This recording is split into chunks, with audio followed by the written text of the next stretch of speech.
And this is the God who speaks, and that's honestly the one thing I really appreciate about this. And sometimes when we all long to hear from God, okay, but like a lot of times we always have this, when we talk about hearing from God, we're always thinking about being encouraged, but actually I do believe that's a huge part of it. But how do we, well, when you're hearing from God, but also go through struggle? And then we see a lot of that. And so let's just jump into the Word, and I want to start reading in Genesis 39, and this is kind of bringing a little recap on how we closed off last week here. It says, "But the Lord was with Joseph, and he showed him his steadfast love and gave him favor in the sight of the keeper of the prison." So if you remember, he was Potiphar's wife accused him of rape. He was put into prison, and so now he's in prison.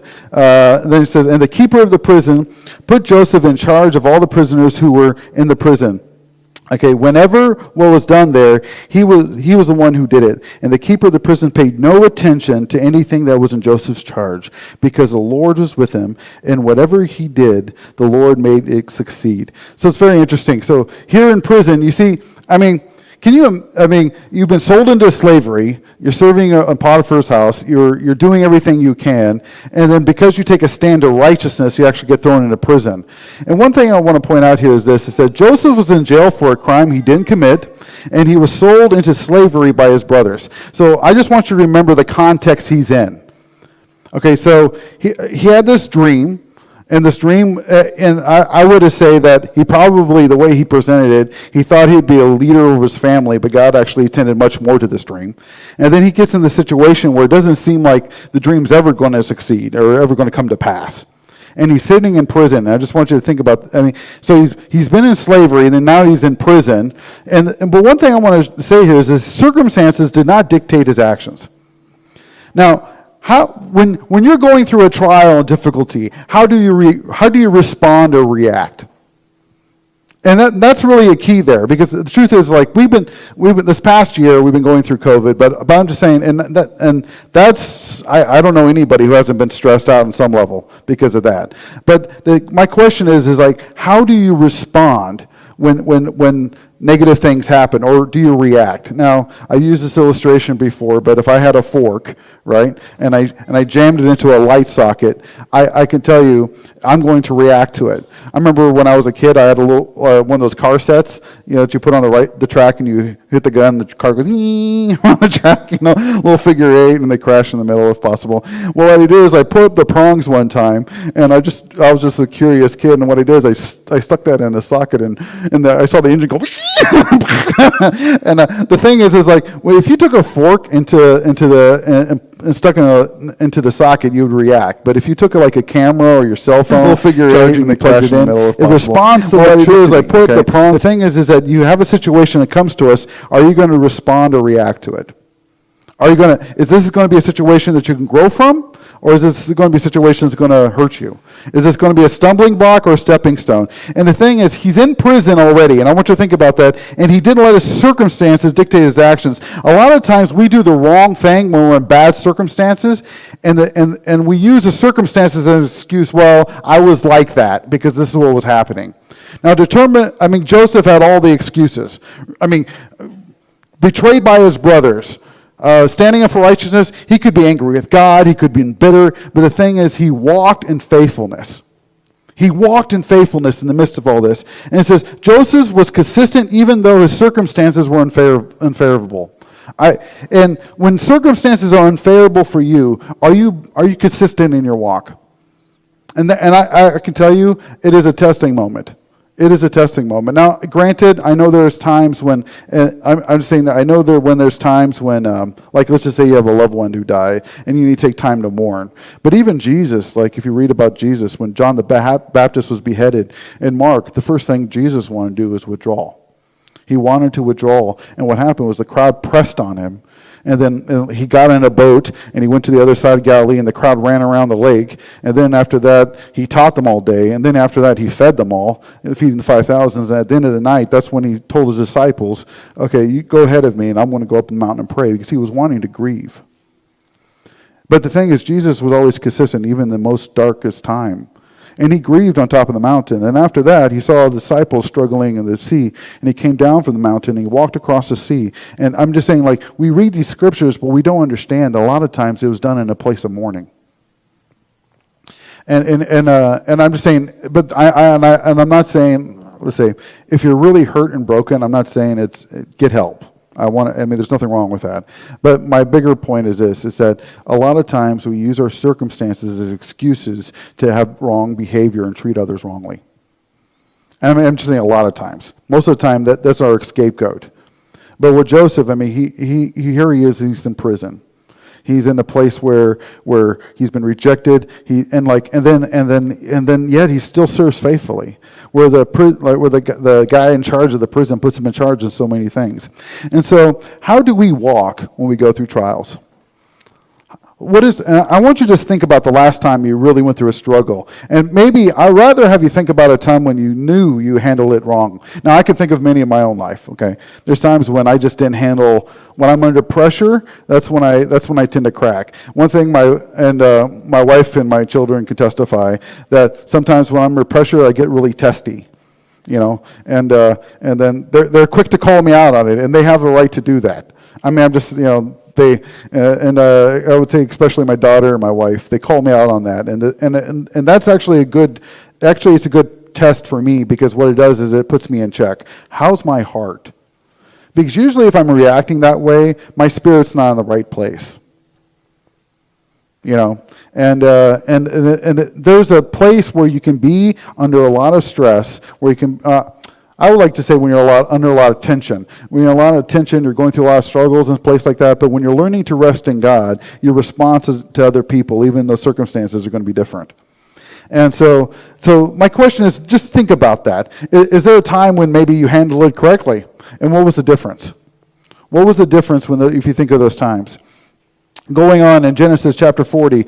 And so we get into Genesis chapter 40, it says, sometime after this, the cupbearer, the king of the king of Egypt, and the baker committed an offense against their lord and king of Egypt. Now, what was the offense? We don't know. My suggestion, okay, so just for you to understand, the cupbearer's job was he would taste and he would taste everything that would come before Pharaoh, and basically he would take a sip, and if it was good, he'd pass it on to Pharaoh, and then if it wasn't, he'd drop dead, or something else like that, or he'd get sick, and then it would protect Pharaoh. So everything was filtered through him. And then you have the baker. So it could have been that baker maybe baked something that wasn't all that good, and then the cupbearer let it pass on to Pharaoh, and Pharaoh had a bad night one night and woke up with something bad, and then he threw them both into prison. Okay, I don't know what the circumstances were. It could have been just like he didn't like the way what they said, but that's my assumption because the roles are connected. But anyways, so they get thrown in prison, and Pharaoh was angry with the two officers and the chief cupbearer and the chief baker, and he put them into the custody of the house of the captain of the guard and the prison where Joseph was confined. And the captain of the guard appointed Joseph to be with them, and he attended them, and he continued for some time in custody. So it says for some time in custody. That means there was a period of time where Joseph was seeing these guys. So when he sees their dreams, he's already has some kind of relationship. He's responsible for them in some way. Okay, then later on it says, and one night they both dreamed, and the cupbearer and the baker of the king of Egypt, who were confined in the prison, each in his own dream, and each dream with its own interpretation. When Joseph came to them in the morning, he saw that they were troubled. And he asked Pharaoh's officers who were with them in custody of his master's house, why are your faces so downcast today? And that's a very interesting. It's like he saw that they were troubled. Now, Joseph's being betrayed by his brothers. He's here in prison. He's been walking righteous. He's been thrown there after being a slave and everything like this. If there's a person who could be bitter and angry and not care about somebody, it's Joseph. But Joseph, now, he saw these two guys were in trouble, and sometimes in other translations it says that he saw that they were sad. You're in prison. Everybody's sad. Everybody's troubled, right? But there's something like, you're extra troubled today. How can I help you out in the circumstances? Make your prison life a little better. I just want you, he saw that they were troubled. Okay? And that is such an amazing thing. Why are your faces downcast today? What's going on inside of you? And it's interesting he saw that. And I tell you, there's a word for this, and it's called being selfless. In the midst of your own struggle and pain, he's actually looking out, and he's concerned about someone else who's having a hard time. I just think about that, and I'm reminded of this. When I was reading this, I'm just reminding, like, being a pastor and being in ministry. There's so many times. For the last 25 plus years, that there's times when I'm struggling with something, but I'm called in a sense to minister to somebody else in the midst of my struggle. And really and honestly, that's really like, and you see that also in Jesus. In the midst of his struggle, he's ministering. And we could talk about John, but also you can just think about the time when he's facing the cross, how he handles the disciples, and you talk John chapter 13, for 3-4 chapters there. 13, 14, 15, 16, 17. That's all one night. And knowing that he's going to die, he's encouraging them. And there's so many times we're like that. But here's Joseph in the midst of his own struggle. He's concerned about something else. And really it's an act of being selfless. And the thing, when we are struggling, do we become self-consumed? There's a lot of people who get self-consumed when they're struggling with something. They think about what was done wrong to me. They suddenly look inward. And the thing is when you become self-consumed, the thing is that you start losing something here. Are you able to see others' pain while you're suffering? I've seen this happen over and over again, where there's someone who's struggling, and the thing is they become oblivious to what's happening around them. They have the person with the worst life is them, and they can't see anybody else's situation. I've seen it happen so many times. But are you able to see others in the midst of their suffering? And it says, can you take your focus off yourself and focus on others? Is that possible?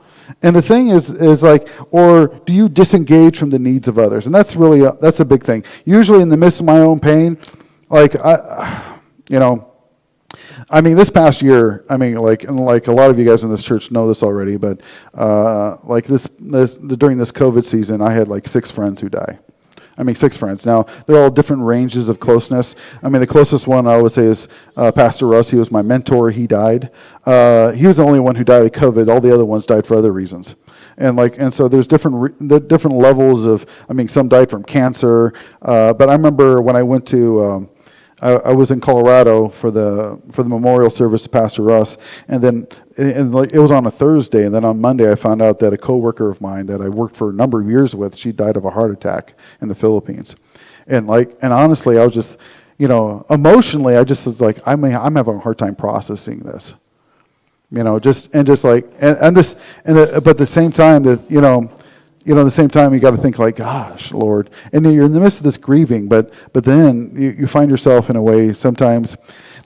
See, the thing is that when you're not just focusing on your own circumstances and you start seeing others, what happens is it does something. It takes your focus off yourself and it gives you perspective. I'm not saying the thing is when you start ministering others in their need, even in the midst of your suffering, what happens is it gives you perspective. Now, I'm not saying you compare, because sometimes the thing is that you, in the midst of your suffering, you see someone else who goes, oh, that's not too hard for them. It's so worse off for me. And it's not an issue of comparison. It's an issue of actually touching someone else in their situation. And seeing them for what it is. And what happens is that your situation, it doesn't, let's just put it this way, in one way it helps you cope. But the thing is, but also you're stepping into, in essence, where that's where God is. Well, I'm not saying we become God, but I'm saying God, He sees us He suffers. God suffers. Jesus suffered on the cross. Now, it's hard for us to understand this, but when He sees a broken world, when He sees that you are hurt and you are crying, God suffers. But yet He still engages. He engages with us. And He loves us in the midst of our suffering. In the midst of our suffering, he's engaging with us. And the thing is that's just amazing. But the truth is that when you actually can see beyond your own pain and you're reaching out to others, what happens is it gives you perspective. Not saying that misery covers misery, but what I am more saying is that the thing is that honestly, you become more balanced. You become more balanced as a person. Not saying that you still don't have to deal with the stuff you're going through. I'm not trying to minimize the pain or the struggle or whatever you're going through. But what I am saying is that when you put when your whole life is not just focused on that, you get a better perspective of how the world's functioning. And the truth is that, and honestly, you can really minister with others and more in empathy. You know, you can empathize with them because you understand what it means to go through pain. And so here's Joseph. He's seeing these guys, and I'm probably sure he was wondering what happened to my dreams. You know, I thought something was going to happen at one stage of my life, and he's getting this stage of brokenness and everything like this. And he sees these two, and he says, why are you struggling today? He noticed that they were much more distressed than they have been since they have been there for a while. Okay, and so he noticed that, so he calls them out on it, and he actually sits down and listens to them. Okay, and really, what I love about it is just completely selfless. He didn't know what the situation was. He didn't know. He didn't know anything. He just wanted to reach out to someone who was struggling.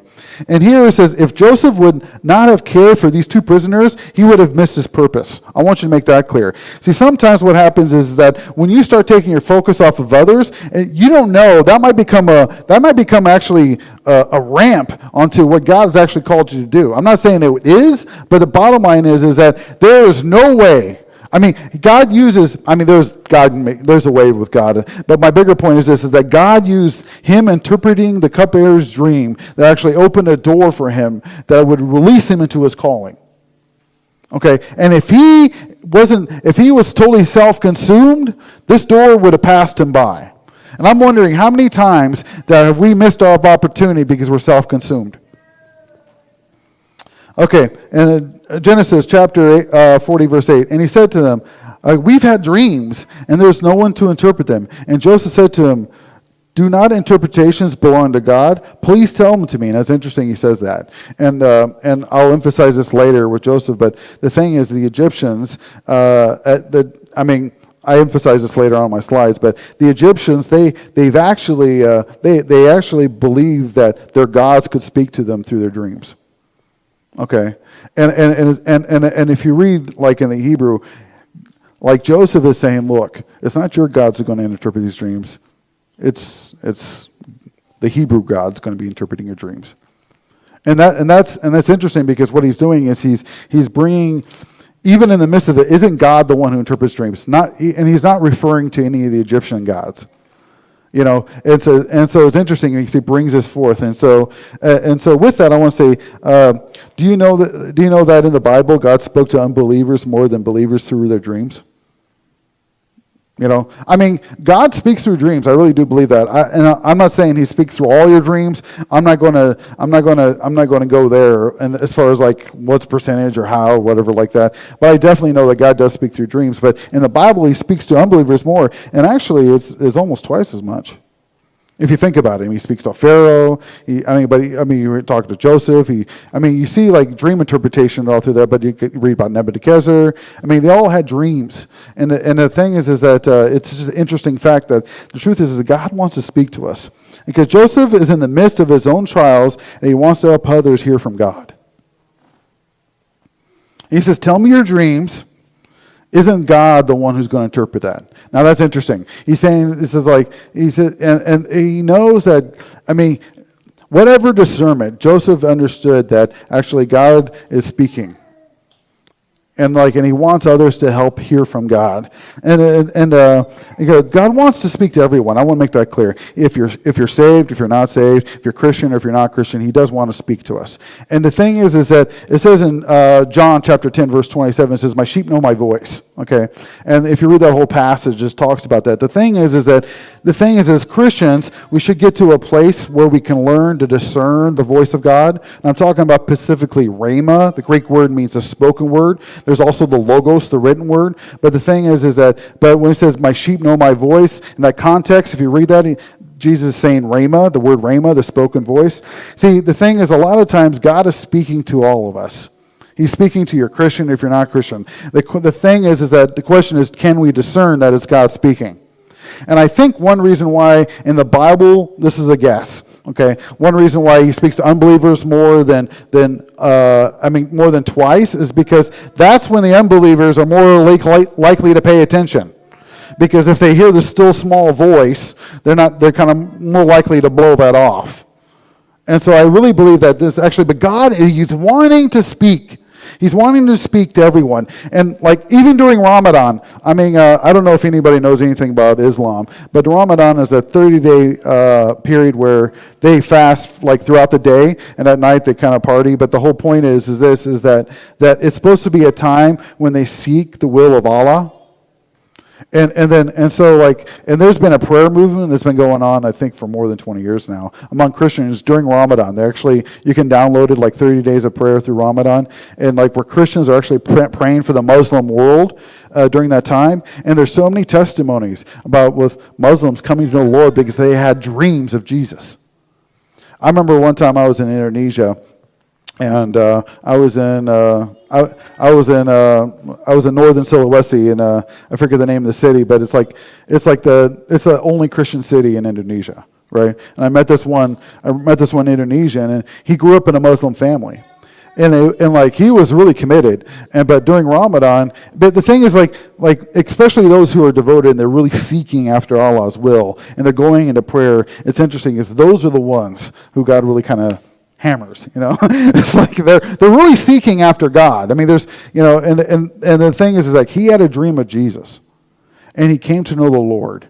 And in short, he was in that city. The reason why is because the family wanted to kill him, because he converted, and he was hiding out. And what the family did is they said that he committed a crime, and the police were trying to look for him. And the whole purpose was he didn't commit any crime, but really to bring him back to his family so they can kill him. And I'm just saying, but why I'm amazed by this is that Jesus revealed himself through a dream, and so I understand that God wants to speak to you.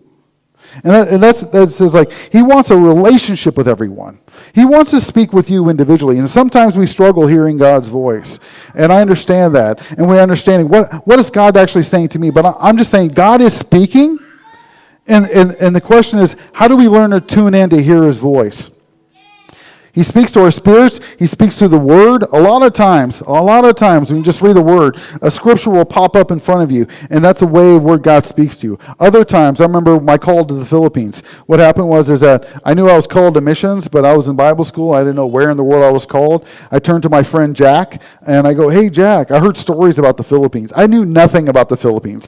I mean, at the time when I was in Bible school, all I knew about the Philippines was it was tropical and there were brown people, and that's it. I did not know they were in Asia. I just knew there were islands too. I knew there were islands. I know it was tropical island, and I asked him where the Philippines were. I heard some stories about the Philippines, and then he could have pointed at Cuba, and I would say, okay. I really had no clue. It just tells you my educational system was pretty messed up.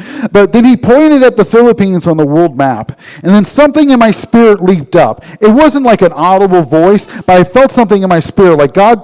There was a spark there. And that is a word of the Lord.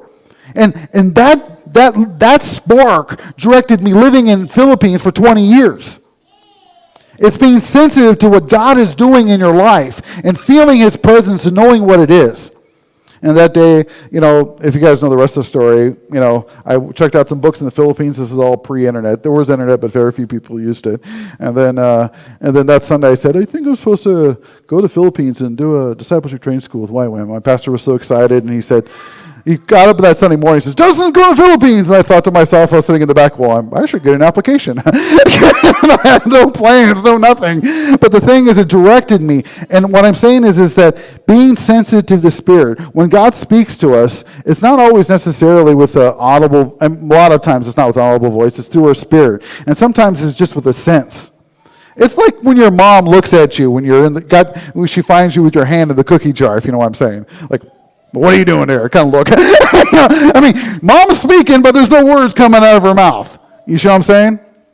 A lot of times God, if you get familiar with his presence, he can speak to you in ways that you don't understand. But I also believe he speaks. But he wants to have a relationship with everyone. The lost and the sick. Everybody, he wants relationships. He wants your relationship, if you're a believer in Christ, he wants your relationship to get stronger with him. But he also wants a relationship with those who don't have a relationship with him. He wants to strengthen yours and actually start others. And he speaks. And a lot of times he can speak through unbelievers through dreams. Why? Because that's the only time they're kind of paying attention. And I'm not saying he can't speak to Christians, but it says God wants to speak to us even when we feel like we're in prison.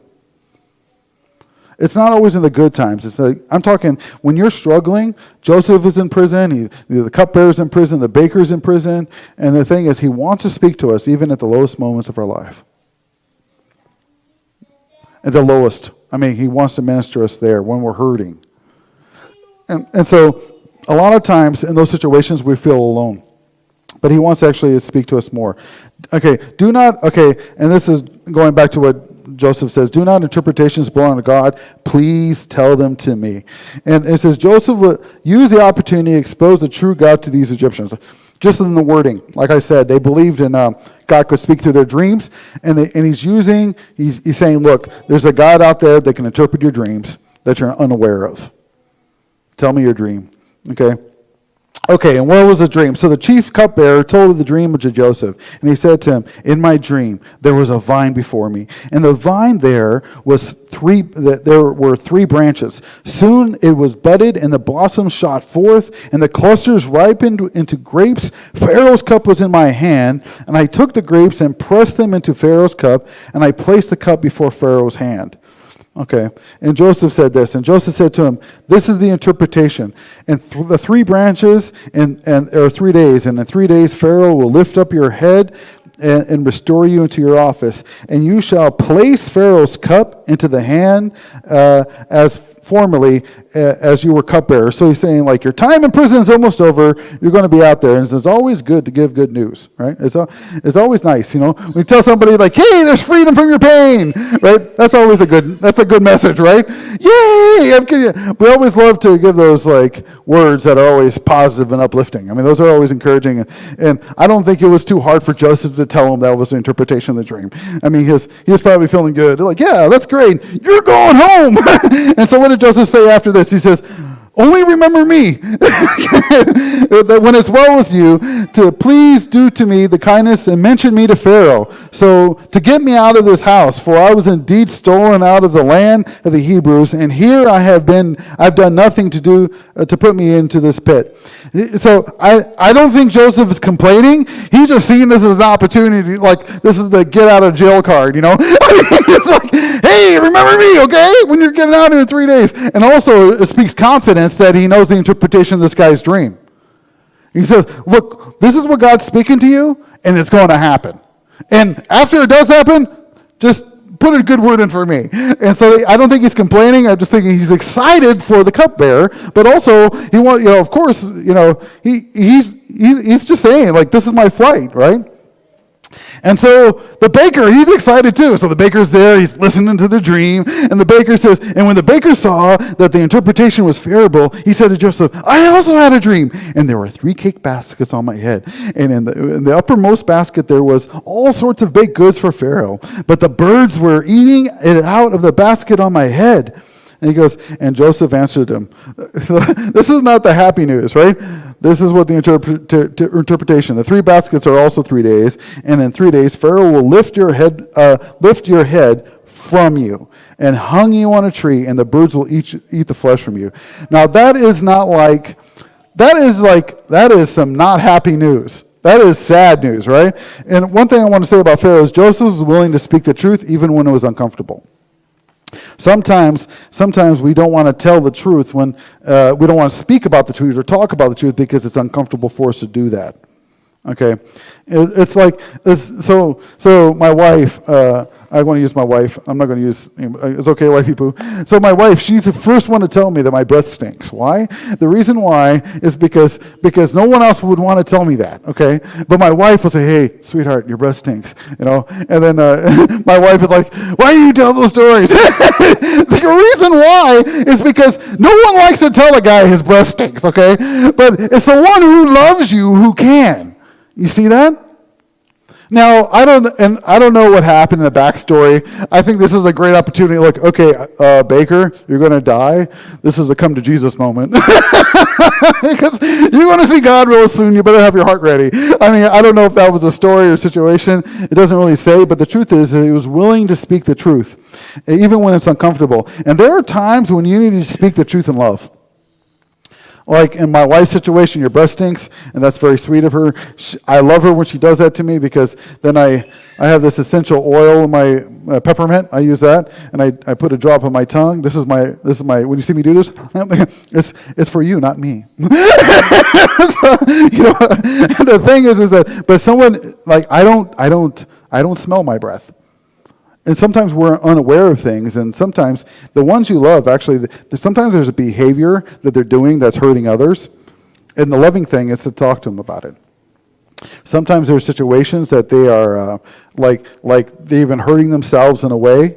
I'm not talking physically, but also that I would include physical is very obvious. But I'm talking like their lifestyles in a way that is self-destructive, and not to speak the truth in love would actually hurt them. Does it make sense?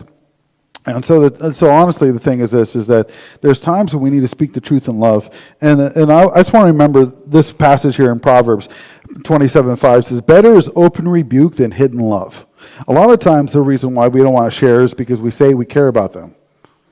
But actually, if you really deeply care about the person, you're going to tell them. And Joseph, he had the boldness after that. I mean, that's a gut shot. I mean, especially I'm thinking about the baker. The baker, I mean, he's excited. He heard the cupbearer's dream. They're probably put in a prison for the same reason. Like I said, like maybe the baker made something that got Pharaoh sick, and it passed to the cupbearer, and he didn't catch it, and so that's why they both got thrown in prison. Chances are it's like that. That's my guess. It's a total guess, but I'm just thinking of their job functions. And if that was the case, after hearing the cupbearer, especially if they're on the same offense, I would be excited too, But then he has this dream, and it's actually not that. And so the story goes on. And the third day, which was Pharaoh's birthday, he made a feast for all the servants, and he lifted up the head of the chief cupbearer and the head of the chief baker among the servants. So he took him out of jail, both of them. And he restored the cupbearer into his position, and he placed the cupbearer in the cup in Pharaoh's hand. But he hanged the chief baker, and Joseph had interpreted them. Yet the chief baker the chief cupbearer did not remember Joseph, but forgot him. So I don't know about your birthday party. For me, I don't want to kill anybody on my birthday party, right? But it's a sick world. But anyways, that's what happened. But one thing a verse I want to point out this is it says, "Yet the chief cupbearer did not remember Joseph, but forgot him." That's like, honestly, that's kind of like, so Joseph, you can imagine, Joseph, he's all excited. The cupbearer's back in there, and he's waiting for something to happen. But actually, the cupbearer literally just totally forgot about him, right? And honestly, for 2 years, Joseph was forgotten. 2 years. He's sitting there, and he's just like completely feeling sidelined after all this time. And honestly, have you ever felt forgotten? There's times when we go through seasons where it seems like that we are forgotten, or if we're put like. There's times that in ministry I felt like sometimes that honestly I wondered if honestly if my being in ministry would come to an end. I really there's times I've been in that situation. I mean, I remember that there's different seasons. I really felt that way. I was wondering if I was wondering if I should come back to the States and maybe get a job at Walmart. My joke is, when they used to have the blue light sale, blue light special in aisle 6. Standing at the door greeting people. You have the Walmart greeters before. They don't have them anymore. The guys wearing a mask giving you. But the thing is that. I wondered that. I felt forgotten. And not just forgotten from others, but forgotten by God. Sometimes it feels like, and there's this other passage I should put up there, but I remember this one passage where it says like sometimes like children are like arrows in a quiver, and like we are really the children of God, and when an arrow's in a quiver, it is hidden. People don't see it. And a lot of times we're in a place and we're in a situation that we feel like we're hidden and we're forgotten about, and like, God, what are you doing? Now the thing is that sometimes while we are feeling forgotten, God is preparing things for our purpose. The thing is like God was like kind of preparing the ground. Now there's times when God's preparing something that has nothing to do with us.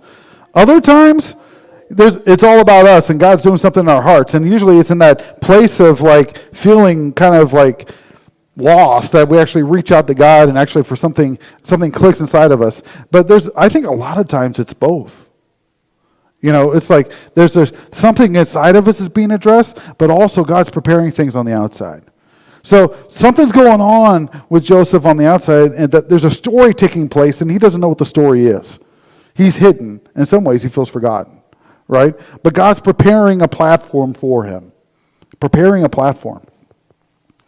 And he goes, and after 2 years of Pharaoh's dreamed, he dreamed that there was a standing in the Nile, and behold, there came out of the Nile 7 cows, attractive and plump, and he fed the reeds of grass, and behold, 7 other cows, ugly and thin, came out of the Nile after him, and he stood up with the cows on the bank of the Nile, and they were ugly, and these cows ate up all the 7 attractive ones, and plump cows, and Pharaoh woke. That's a nightmare for me. I just think of these skeleton kind of looking cows wolfing down these big fat cows and looking the same. It's just like I would wake up too. I would hope I'd wake up. That was terrifying. And then he went back to sleep. And he fell asleep and dreamed a second time. And behold, 7 ears of grain, plump and good, were growing on one stalk. And behold, after there were sprouted seven ears, and thin and blighted, and the east wind. And these ears swallowed up the 7 plump, full ears. And Pharaoh awoke, and behold, it was a dream. And so in the morning his spirit was troubled, and he sent and called for the magicians of Egypt and all the wise men. And Pharaoh told them their dreams, but there was none of them who could interpret them to Pharaoh. Now, I want to make it clear, this is a culture who believes, and I think I put this in another slide here. Dreams were very important to the Egyptians. They believed that gods could communicate through their dreams, and they also believed that the dreams could foretell the future. So these were things that they believed, and honestly, they had people that were there that literally that was their job, to interpret dreams, especially to Pharaoh. And this is when they're like, I don't know. And so, if you think about that, that must be so aggravating. Aggravating, and I don't know what Pharaoh did, if he killed them all or not. But the thing is that you have to understand, they believe that God speaks. Their gods, not our God, but all their gods, and they have tons of them. They have so many gods, it's crazy. But they believe their gods could speak to him about the future. He's having this dream, Pharaoh, and then he can't have him interpreted. Okay, and so in Genesis 41, this is when the story gets good. And the chief cupbearer said to Pharaoh, I remember my offenses today. So he did something wrong. Okay. Then Pharaoh was angry with me and the servants, and put me and the chief baker into custody in the house of the captain of the guard. We dreamed that same night, and he and I, each having his dream with his own interpretation. A young Hebrew was there with us, a servant of the captain of the guard. And when we told of him, he interpreted the dreams to us, giving the interpretation of each one according to his dream. And he interpreted it to us, and it came about. And restored to my office, and the baker was hanged. So finally, I'm just saying, God finally speaks. Something happens there. This situation, the cupbearer is there. He sees that the Pharaoh is stressed. He interjects this story. And then suddenly things are coming into play. What I love about this is that the thing is that, and when Pharaoh sent and called for Joseph, he quickly brought him out of the pit. And when he had shaved him and changed his clothes, he came to Pharaoh. And Pharaoh said to him, I have a dream, and there's no one here who can interpret it. But I have heard it said to you that when you hear the dream, that you can interpret it. And Joseph answered, it is not me. God will give Pharaoh a favorable answer. And again, here's Joseph introducing a God that's foreign to them. To a culture, this is where they really, in the midst of this is like, the thing is, I love the man's integrity. I mean, if Joseph could turn away from his faith, he could have done it decades ago. At least 10 years ago. I mean, like after he sold and given up by his brothers, there's probably few of any Hebrews around, and that he's in this land. And the thing is that there he is, and he's still calling out to us like, I can't interpret it, but I know one who can, and it's not the God of any of the gods of Egypt. I mean, you have to think about the terminology here, and it's powerful. And it says, it was for this moment God prepared Joseph